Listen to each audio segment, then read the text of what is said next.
So I'm here immediately after my workout, so no makeup, and Samaj is in the kitchen. He's making his breakfast, his oatmeal.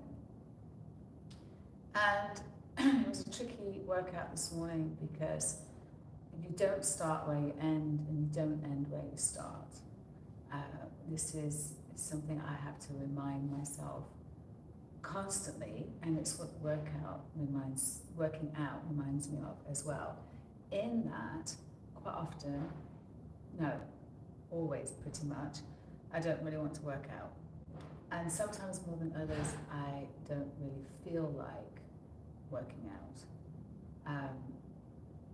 And what I've realized is that's kind of normal. I never feel like working out, but I do like the feel of being worked out. So I've managed to, in this last now 4 weeks, tap into that. And by doing that, I've really had to start when I didn't want to, right? There's been most mornings, especially my 4 a.m. is 2 times a week that I'm up at 4 a.m. to work out, and I don't want to do it, and I definitely don't feel like doing it.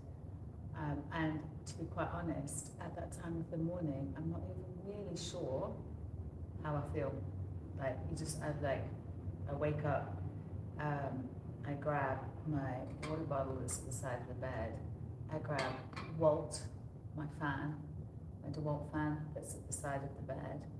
I take my computer from the end of the bed, because that's our television, and yes, we watch a little television before we go to sleep. And then I walk out, I think this gets about 10 minutes, and start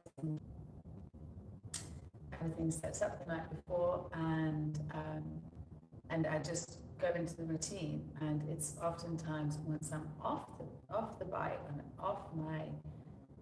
at the end of my workout that I might know how I'm feeling.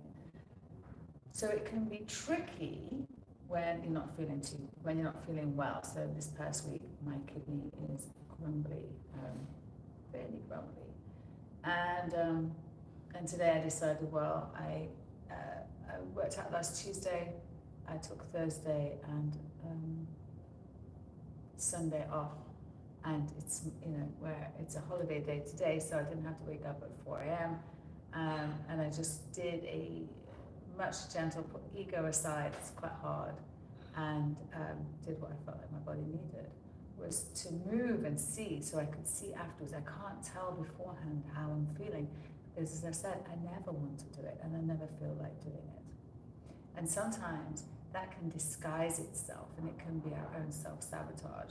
So I've managed to learn to not even push through that, just know that that's part of it. Right? We don't have to push through it when we know it's part of it.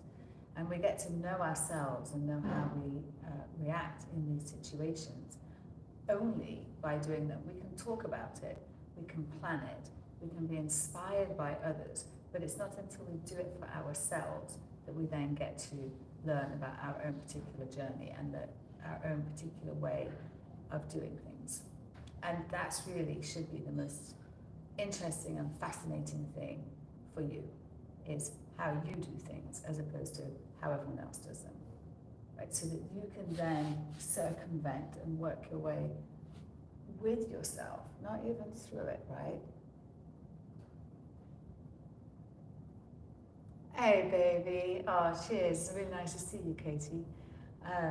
It's like resilient training for the mind that can translate to the body.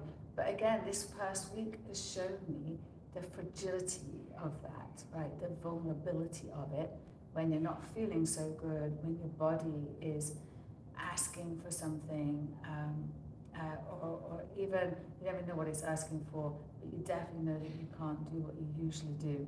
And for me, that feels precarious and humbling. And so that's why today I just said I must try. So I did. I got on. As I say, I look gentle. I got a nice sweat though, and I feel that that's a gentle sweat. I watch my heart rate. I do work out with my heart rate. So I knew what that was doing and kept that nice and steady, and so we only get to know ourselves through these experiences of going through things, of going through with things that we don't want to do, but that we know on the other side we like the feel of, right? So I might have preferred to eat a big breakfast, almond croissant like of old, and not do anything and relax. But then later on I wouldn't feel so good. And so this morning I got up and I read. I'm reading a fabulous book right now about women moving to Mexico, and it's just, I'm loving it, at my friend's house.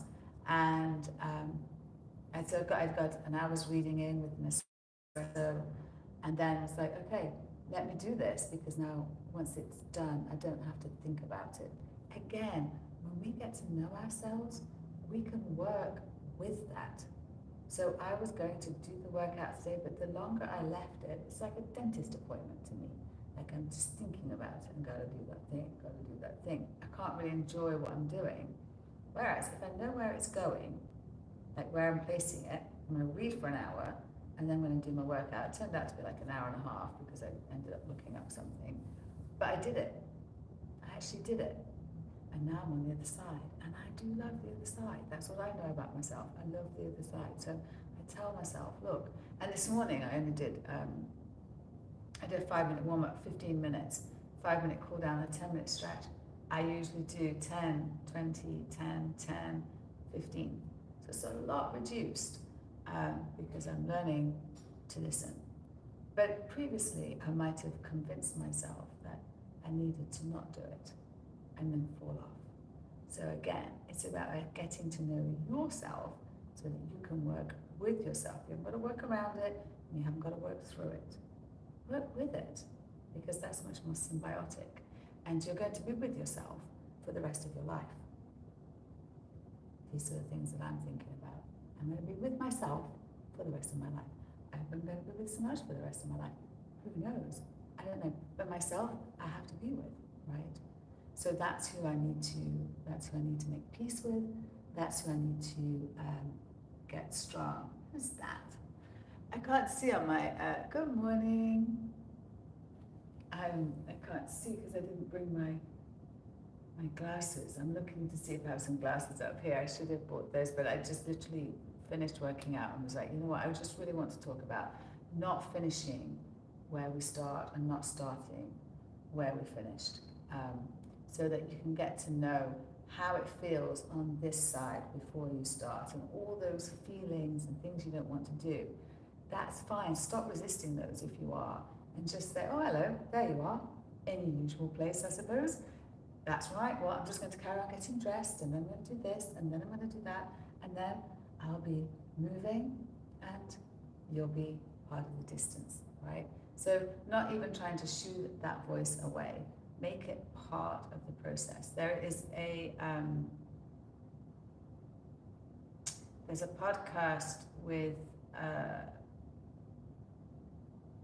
gosh, my blank mind has gone blank. But anyway, the author says that procrastination is part, we realize that procrastination is part, it's like menopause brain, that is, because it's my favorite fucking book. Anyway, procrastination is part of the process. So here, when he goes to write, that he had this process, and he would write, aim to write in the morning, but it would be, say, 2, 3, 4 o'clock in the afternoon. And what he realized, Paulo Coelho, I could not remember his name. Oh, that feels better. Paulo Coelho describes in a fabulous interview with Tim. In fact, it's not even an interview with him. He sends him the questions and he just answers it, which is why it's really, really good. It's like 45 minutes. But he's talking about his process, and he says his writing process, he goes away and he writes a book every 2 years, and it takes 2 weeks to do it. And he plans to do it in the morning, but he gets waylaid with other things, and then he does it in the afternoon, and then he does it late at night, and then he writes a bunch of notes before he goes to bed, and then he wakes up the next morning, discards the notes that he made last night, gone, doesn't want those, procrastinates, does email, does all this other stuff, in the afternoon starts writing. What he realized was he procrastinating, or was this part of the process of getting to writing? Now, the feel of both of those things, if you think about them, are very different. If you're a writer and you name that procrastination, I'm procrastinating again and again, right? Doesn't feel so good.